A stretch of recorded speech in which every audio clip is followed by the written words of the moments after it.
পূর্বাজ লাইফস্টাইলে সবাইকে স্বাগত জানাচ্ছি। আশা করি আপনারা সবাই ভালো আছেন। গলার অবস্থাটা আরও খারাপ মনে হচ্ছে আমার। কালকে যদি বা কথা বলতে পারছিলাম, আজকে কথা বলতে গেলে গলায় চোকড হয়ে যাচ্ছে। ও এখন আমার চলবে। আমার একবার সর্দি লাগলে না সহজে ছাড়তে যায় না। বুকের মধ্যে তো কফ বসে গেছে, আর গলা ওরকম বসে থাকবে। তাও তো এবারে মানে কিছুটা সাউন্ড তবু আছে। আগের বারে যখন হতো পুরো একদম একদম পুরো চোকড হয়ে যেত গলা। আমার মা একবার ফোন ধরেছে, ধরে হ্যালো হ্যালো করে যাচ্ছে, আর আমিও এ পাশ থেকে সেই হ্যালো হ্যালো এরম করে যাচ্ছি। আমার গলা দিয়ে আওয়াজ বেরোচ্ছে না। আমার ছেলে পাশ থেকে ছটফট করছে, দিদা শুনতে পাচ্ছে না বলে। তারপর অনেকক্ষণ মানে হ্যালো হ্যালো করার পর মা মনে হয় টের পেয়েছে ও পাশ থেকে যে রেসপন্স করছে কেউ। তখন মা বলছে, তোর গলা বসে গেছে? আমি বলি যে হ্যাঁ। বলে এই অবস্থা হয়েছে গলার বলে তারপরে তো ওষুধ টষুধ খেয়ে ঠিক হলো। তো এইবারে তবু একটু কথা বলতে দিচ্ছে। যাই হোক, আস্তে আস্তে কথা বলছি। ডাক্তার সাহেব বলেছে বেশি কথা একদম বলবে না, আর চিৎকার চব্য একদম করবে না, চুপ করে থাকো। যতটা কথা না বললেই নয় ততটাই কথা বলো, নইলে গলার উপর চাপ পড়ছে। তো যাই হোক, আজকে এইখান থেকে এই ব্লগটা শুরু করছি। এখন বাজে হচ্ছে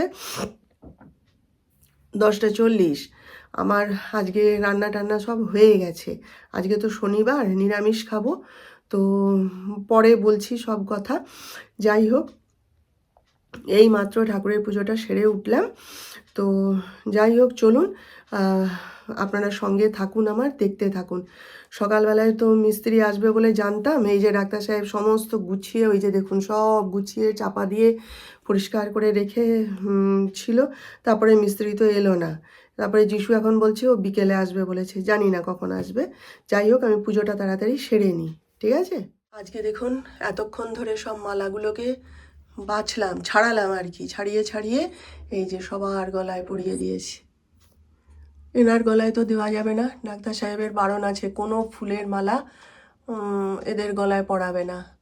যে মানে ওনাকে মানে কি বলবো, বানিয়েছিলেন আর কি, তিনি বারণ করে দিয়েছিলেন যে ফুলের মালা টালা পরালে দাগ হয়ে যাবে। সেই জন্যে ওকে কোনো ফুলের মালা আমরা পরাই না। ওর চরণে ফুল দিই, ব্যাস ওই পর্যন্তই।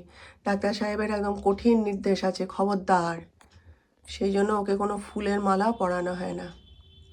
এই যে লক্ষ্মীনারায়ণের গলায় পরিয়ে দিয়েছি, একই তো হলো তাই না? সেই জন্য এদের গলায় পরিয়ে দিয়েছি। এই যে দেখুন, বসে বসে এতক্ষণ ধরে সব মালাগুলোকে ছাড়ালাম, ছাড়িয়ে ছাড়িয়ে যে সব পরিয়ে দিয়েছি। এই দেখুন, জলখাবারে বানালাম উপমা সুজির। আর অন্য কেউ কিছু খেতে চাইলো না, ওই জন্যে। কেউ বলতে আমি খাবো তো উপমা, যিশু বলছে আমিও খাবো, তাহলে আমাকেও দিয়ে দাও। আজকে তো শনিবার, আজকে নিরামিষ খাবো। ওই জন্য আজকে আর এতে পেঁয়াজ টেঁয়াজ কিচ্ছু দিইনি। এমনি একটুখানি সর্ষে ফোড়ন দিয়ে একটু লঙ্কা দিয়ে করে দিলাম। আর হলুদ তো কেউ খায় না এর মধ্যে, সেই জন্যে। আর একটু বাদাম টাদাম দিলে হতো, সে বাদাম আমাদের বাড়িতে কেউ খেতে চায় না, বাদাম আসে না। হ্যাঁ, ওজন বেড়ে যাবে, ফ্যাট হয়ে যাবে, সেই জন্যে বাদাম কেউ খায় না। তো এমনি প্লেন একটুখানি বানিয়ে দিলাম। এই যে আমিও খাবো আর যিশুও খাবে। আমরা নিরামিষ খাবো, আমরা বলতে আমি, ওরা কেউ নয়। তো সেই জন্য কি করেছি বলুন তো, সকাল সকাল উঠে আগে বাসি জামা কাপড় ছেড়ে রান্নাঘর পরিষ্কার করে রান্নাটা করে ফেলেছি।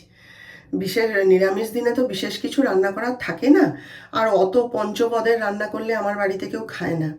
তো সেই জন্যেই ওই ডাল ভাত আর একটা তরকারি একটু এরকম করে নিলেই ব্যাস হয়ে যায় খাওয়া। আর এখন তো এর এই খাওয়া বারণ, ওর ওই খাওয়া বারণ, আমার সেই খাওয়া বারণ, সুতরাং রান্না অনেক বুঝে সুঝে করতে হয়। তো একটুখানি বেগুন ভাজা করব, খুব ইচ্ছে করছে আজকে খেতে। বারব্রতর দিনে না আমি খুব বেগুন ভাজা খাই, আমার খুব ভালো লাগে। তো যাই হোক, একটুখানি বেগুন ভাজা করব। আর ওদের খাওয়া কমপ্লিট হয়ে গেছে, শুধু আমি খেতে বাকি আছে।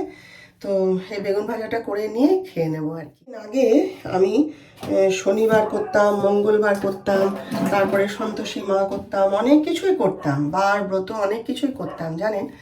তারপরে মানে কি বলুন তো, সেদিন ছিল মঙ্গলবার।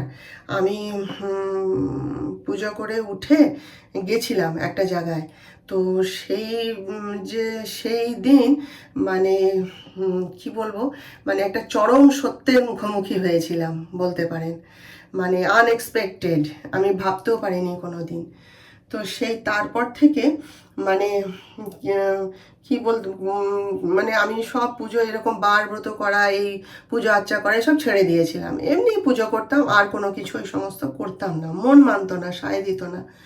তা এদিকে সবাই বলছে না তোমার শনিবার মঙ্গলবারটা মানা উচিত, শনিবারে সবাই নিরামিষ খায়, তুমিও খাও। কিন্তু মন মানতো না, জানেন তো। তারপরে আমার ছেলে আমাকে বুঝালো।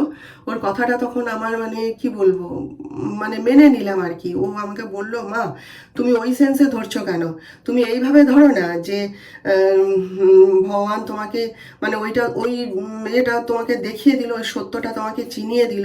তুমি এতদিন একটা অলীক মায়া মোহের মধ্যে জড়িয়ে পড়েছিলে। হ্যাঁ, এই সত্যটা তোমার জানার দরকার ছিল, চেনার দরকার ছিল। ভগবান হয়তো তুমি পুজো করে উঠলে তোমাকে চোখে আঙুল দিয়ে ওই সত্যটাকে চিনিয়ে দিল, এইভাবে তুমি ধরো না। তো তখন আমি দেখলাম হ্যাঁ ঠিকই তো বলেছে, তাও তো হতে পারে। সেই জন্য আমি সবার কথা মেনে নিলাম। আর এটা তো অঘ্রাণ মাস, আজ থেকে পড়লো। তো অঘ্রাণ মাসে যা কিছু মানে ভালো কিছু শুরু করতে হয়। তো আমি ঠিক আছে তাহলে বলে ওই আজ থেকে ওই শনি মঙ্গলবারে আবার নিরামিষ খাবো ঠিক করেছি আর কি। সেই জন্যই আজকেও নিরামিষ খাবো। আমি চল তাহলে আমরা নিরামিষ খাই। বলছে হ্যাঁ ঠিক আছে। এই হচ্ছে ব্যাপার। চলুন একবার দেখিয়ে দিই, আমি খাবো এখন। তো সেই জন্যে এই যে মুগের ডাল করেছি, আর এই যে এখানে হচ্ছে এই যে ঢ্যাঁড়সের ঝাল করেছিলাম, আর এই যে আমার বেগুন ভাজা, এই যে। আর এটা ভাত আছে। আমি আজকে এখানেই খাবো মাটিতে, কেন কি টেবিলে আমি আর খাচ্ছি না এখন। ওরা সব টেবিলে খাওয়া দাওয়া করেছে, কে আচার খেয়েছে, কে পেঁয়াজ খেয়েছে। ওই জন্য আমি এইখানেই আজকে খাবো, আর এখানেই আমার খাবারটা রেখে দিয়েছিলাম। তো চলুন খাওয়া দাওয়া সেরে নিই, পরে আবার আপনাদের সাথে কথা বলবো। চলুন দেখি, খাওয়া দাওয়া তো সব হয়ে গেল, এবারে পর্দাটা টেনে দিয়ে যাই। আমিও বিশ্রাম নিই, আমার গোবিন্দও বিশ্রাম নিক। তারপরে কখন আসবে মিস্ত্রি কে জানে। যিশু আবার যাবে তার চশমা ঠিক করতে। ঠিক করতে বলতে বলতে ও বলছে মা আমি নতুন ফ্রেমই নিয়ে নেব। আসলে কি বলুন তো, ছেলেটা প্রচুর ঘামে জানেন তো, প্রচুর ঘামে ও। সেই জন্যে ওর চশমা না খুব তাড়াতাড়ি খারাপ হয়ে যায়। মানে এই তো সেদিনকে নতুন ফ্রেম করালো, এর মধ্যেই চশমা একদম নষ্ট হয়ে একদম এ হয়ে গেছে। তা বলছে মা তাহলে আমি বিকেলে গিয়ে একটা নতুন ফ্রেম করে নিয়ে আসবো। এবার এদিকে আবার আমাকে বলছিল তুমি চলো আমার সাথে। তো আমি যে যাব, এদিকে আবার যদি মিস্ত্রি আসে, ও বলছে বিকেলবেলায় আসবে যিশু। হ্যাঁ, যিশুকে নাকি বলেছে আমি বিকালে আসবো। এখন কি জানি, যদি আসে তাহলে ঘরে তো একজনকে থাকতে হবে। আমি বলি তুই যা, আমি ঘরে থাকছি। দেখা যাক এখন কি হয়। চলুন পর্দাটা টেনে দিই, দিয়ে একটুখানি খবর টবরগুলো দেখি। আজকের কি খবর সারাদিনের জানি না, পেপার দেখারও সময় পাইনি আজকে। চলুন। হ্যাঁ, সকালবেলায় যখন উপমা বানাচ্ছিলাম তখন এই সুজিটা শুকনো কড়াইয়ে ভেজে রেখেছিলাম। তো ভাবলাম যে তারপরে পাখার তলায় দিয়ে রেখেছিলাম। তা ভাবছিলাম সন্ধ্যাবেলায় আবার তুলবো, এখন থাক। তারপরে চিন্তা করে দেখলাম না বাবা, কোথায় কি মুখ দিয়ে দেবে, কি করবে তার ঠিক নেই, তুলে রেখেই শুই। বলুন, আলসেমি করে কাজ নেই। আমার আলসেমিতে আমারই ক্ষতি হয়ে যাবে, তাই না?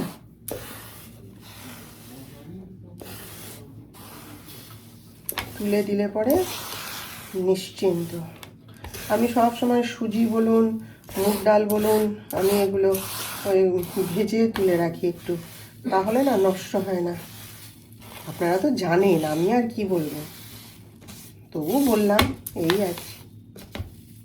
চা করতে এলাম, এখন বাজে হচ্ছে বিকেল 4টে।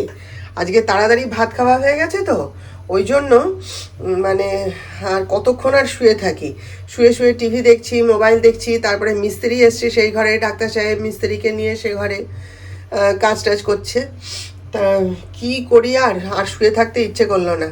ওই জন্য বলি একটুখানি উঠে চা খাই, নইলে আমি এত তাড়াতাড়ি চা খাই না। আমি 5টা 5:30 বাজলে তবে চা খাই। আজকে মনে হলো দুধ তার একটুখানি চা খাই উঠে, আর ভাল লাগছে না, কত আর শোবো। সেই জন্যে এই যে চা করতে এলাম।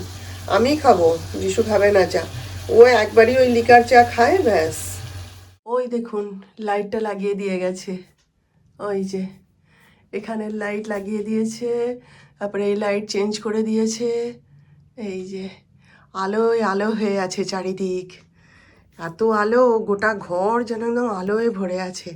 আর আমার কানাই দেখুন, সবাই যে বলতো ঠিকই, এই দেখুন আমার কানাই, দেখছেন আলোয় আলো হয়ে আছে আমার ঠাকুরের জায়গাটা। এই দেখুন, এবারে ভালো লাগছে, সুন্দর লাগছে, তাই না? কেমন একটা সেই আবছায়া অন্ধকারের মধ্যে থাকতো সব সময়, কি দারুণ লাগছে যে ঘরটা না। দেখুন, এতক্ষণ তো ছুটিয়ে আড্ডা মারলাম, মা বেটায় বসে বসে টিভি দেখলাম, তারপরে দুজনে মিলে খুব আড্ডা মারলাম। ডাক্তার সাহেব তো এই মাত্র ফিরলেন, এখন প্রায় 10টা, এই মাত্র ফিরলেন। তো ওদের জন্য তো ছোলার ডাল আর রুটি করা হয়েছে, আর ছোলার ডাল তো আমি খেতে পারবো না, তো সেই জন্যে আমি এই যে একটুখানি পটল কুচিয়ে নিয়েছি, একটুখানি পটল ভাজা করে নেব, নিয়ে রুটি খেয়ে নেব।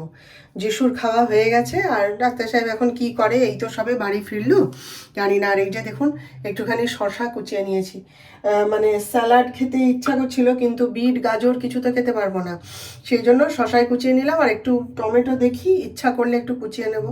আর আজকে তো পেঁয়াজ খাবো না, তো রান্নাটা চটপট করে ফেলে একসাথে দুজনে খেয়ে নেব। ডাক্তার সাহেবও ততক্ষণে মুখ হাত ধুয়ে নিই, পরিষ্কার পরিচ্ছন্ন হয়ে নিই। তো যাই হোক, তাহলে আজকের মতন গল্প এখানেই শেষ করলাম আপনাদের সাথে। আবার আমাদের দেখা হবে নতুন ব্লগে, নতুন বিষয় নিয়ে। আপনারা ভালো থাকবেন, আর আমার ভিডিওটা ভালো লাগলে একটা লাইক, শেয়ার ও সাবস্ক্রাইব প্লিজ করে দেবেন।